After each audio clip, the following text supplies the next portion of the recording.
C'est dans l'une des régions les plus préservées du Japon, la préfecture d'Ishikawa, que se cache le temple de Natadera. Au pied du mont Hakusan, la montagne blanche, qui protège ses habitants des colères de la nature et au cœur d'une vallée luxuriante, ce havre de paix est l'un des trésors les mieux protégés du Japon moderne. Il y a 1300 ans, le moine Taicho ressentit une énergie particulière qui émanait de ces falaises creusées par les vents millénaires. Il décida de créer en ce lieu un domaine dédié aux dieux, à la nature, à la vie, sous toutes ses formes. Le moine Taicho pensait que la nature était un paradis sur terre où l'homme avait le privilège de vivre et pouvait approcher la sagesse.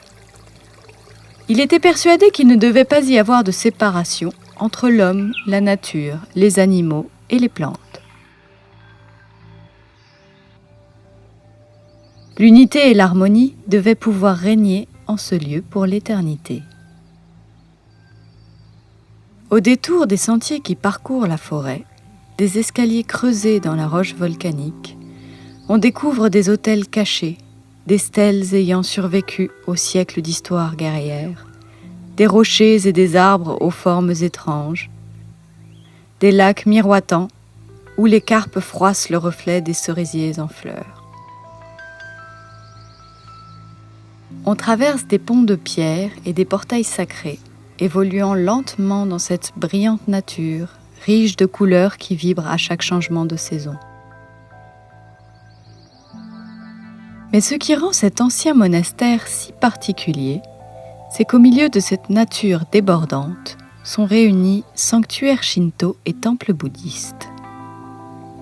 Natadera est un immense lieu de paix, de sérénité, de magie, où le promeneur peut puiser pour nourrir son corps comme son esprit.